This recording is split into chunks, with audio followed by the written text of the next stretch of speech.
The world said their final goodbyes to Queen Elizabeth II on Monday, September 19th, as dignitaries, government officials, and members of the public attended her funeral. Westminster Abbey had a turnout of close to 2,000 people.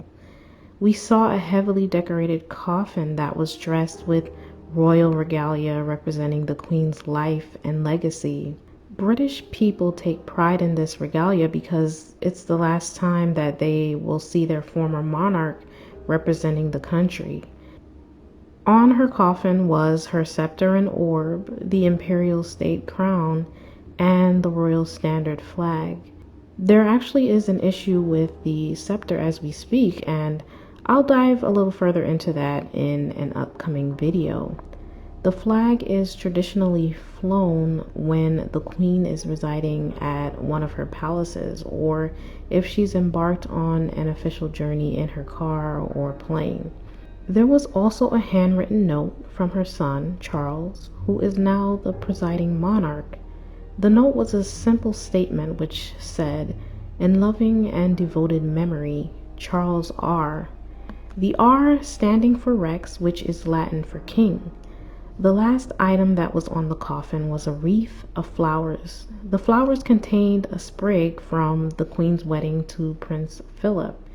It was very nice for that to be included.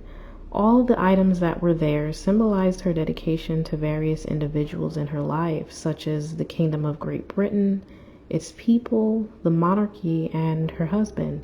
There weren't any written notes on the coffin from her grandchildren, but they did hold a 15-minute vigil on Saturday at Westminster Hall. Her 8 grandchildren stood around her as she lied in state.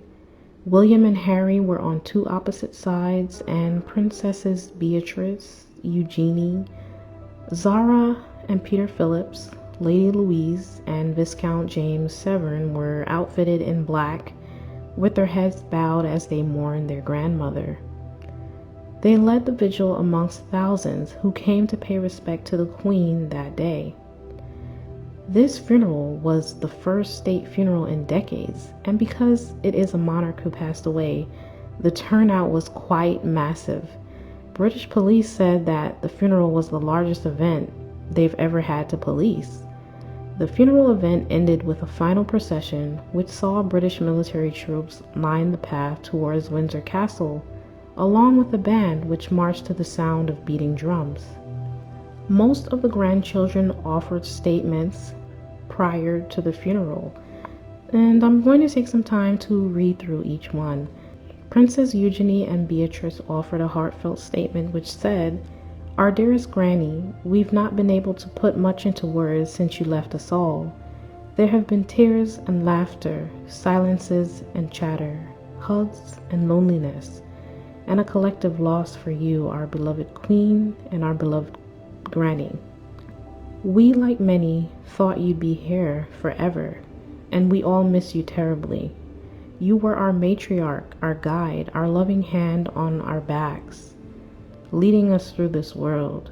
You taught us so much, and we will cherish those lessons and memories forever." Prince Harry made a heartfelt statement as well, and here's what his said. "In celebrating the life of my grandmother, Her Majesty the Queen, and in mourning her loss, we are all reminded of the guiding compass she was to so many in her commitment to service and duty. She was globally admired and respected.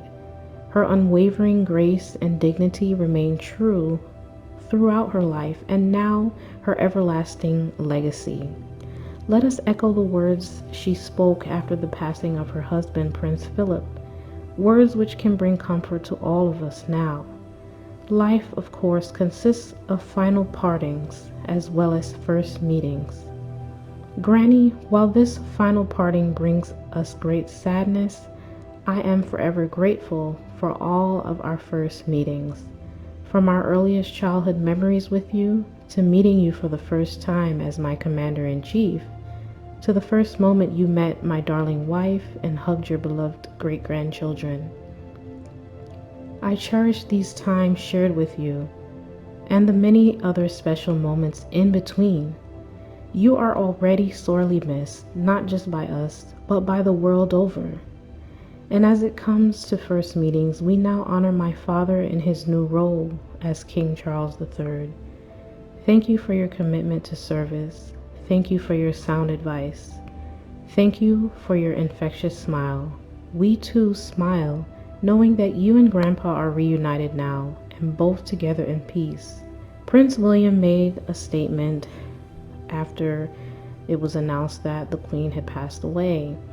And in his statement, he said, "On Thursday, the world lost an extraordinary leader whose commitment to the country, the realms, and the Commonwealth was absolute.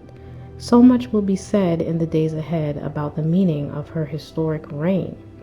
I, however, have lost a grandmother, and while I will grieve her loss, I also feel incredibly grateful.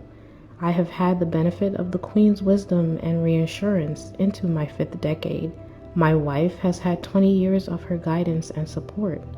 My 3 children have got to spend holidays with her and create memories that will last their whole lives. She was by my side at my happiest moments, and she was by my side during the saddest days of my life.